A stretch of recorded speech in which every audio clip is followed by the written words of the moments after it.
As we continue on this journey of releasing trauma or past trauma, in the first episode of the series, we define trauma by definition and term. In this episode, we are going to talk about memories and how they pretty much activate your experience all over again and how we attach to those things. But first, I'm going to give the same disclaimer. If at any point in time you feel your mental health is in question, DM me so I can connect you with a resource, because mental health is very, very important, and I do not play about mental health. One of the major frustrations we can deal with when we're trying to get past, over, or through trauma is reliving the memory or the moment over and over. One of our major desires while we're experiencing this is the ability to release the memory or the feeling that is associated with the memory. When we have those frustrations and those desires, we then become fearful that we will never be able to release the memory or the feeling, and it becomes a loop or a cycle.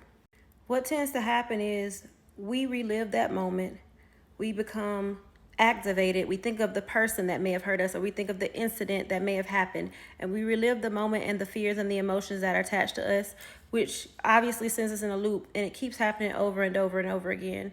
And those same emotions become addictive or become the norm for us, because once we have a thought and it activates a feeling, we relive and experience that feeling over and over, and that's where the fear comes from. What happens in this moment is that we tend to live in survival mode. We tend to feel like we have to be hyper vigilant, duck, hide, mute ourselves, and not speak up for ourselves because we're experiencing those same memories over and over again. These moments need a lot of love and care.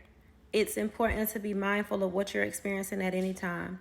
If you need to seek mental health professionals, please do so. If you need to talk to a friend, please do so. If you need to identify who your support system is, please do so. These are the moments where you speaking up for yourself and reaching out to someone else is so important, because there are people who care about you. In these moments, it's important to ground, work on your breathing, and try to live in the moment. Feel the chair you're sitting in. Know that you're okay. Reaffirm and validate your feelings and your experience that, hey, I'm okay. I'm fine. Nothing is happening right now. And it is so important that you reach out to the people that you know love and care about you. In the next episode, we're going to talk about how trauma can affect your friendships and relationships.